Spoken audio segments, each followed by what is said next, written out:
समधी अपन बहिन बेचई 80 रुपया जोड़ा जी। दाल खाया भात खाया खाया हमारी पूरी हो, गारी के गावनी हमका नेग दी है जाया हो। गारी के गावनी हमका नेग दी है जाया हो। गारी के गावनी समधी नेग दी है जाया हो। गारी के गावनी समधी नेग दी है जाया हो। दास नाही ले बई समधी बीस नाही ले बई हो। दास नाही ले बई समधी बीस नाही ले बई हो। आपन जबवा खाली कई के नेग दी है जाया हो।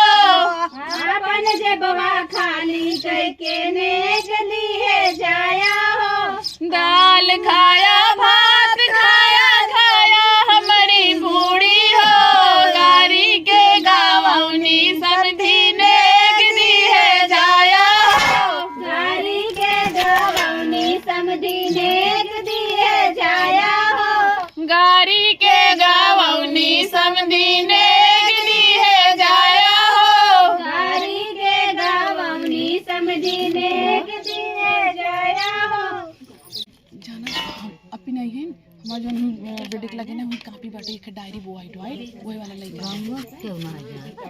आम बरी में आम फरेला बीकसरा में बोड़ा जी। समधी अपन बहिन बेचई 80 रुपया जोड़ा जी। समधी अपन बहिन बेचई 80 रुपया जोड़ा जी।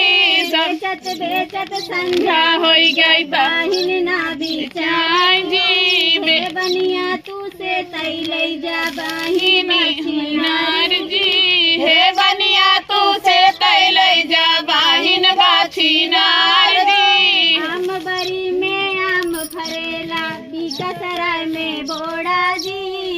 अगुआ अपन बहिन बेचई 80 रुपया जोड़ा जी।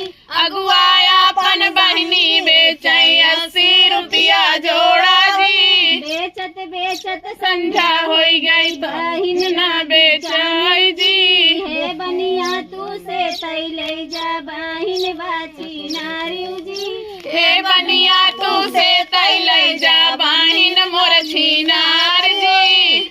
आम बरी में आम फरेला बीकसराय में बोड़ा जी। फूल चंद अपन बहिन बेचई 80 रुपया जोड़ा जी। फूल चंदे अपन बहिनी बेचई 80 रुपया जोड़ा जी। बेचत बेचत वाइट था, ऐसे है वाइट है। बहिन ना बीकान्यू जी। हे बनिया तू से तई ले जा बहिन बाची नारियू जी। हे बनिया तू से तैले जा बहिन मोर छीनार जी। आम बरी में आम फरेला बीकसराय में बोड़ा जी। प्रभाकर अपन बहिन बेचई 80 रुपया जोड़ा जी। प्रभाकर अपन बहिनी बेचई 80 रुपया जोड़ा जी। बेचत बेचत संध्या होई गई बहिन ना बीकान्यू जी। हे बनिया तू से तैले जा बहिन बाछी नारियू जी। हे बनिया तू से तैले जा बहिन मोर छीनारू जी। आम बरी में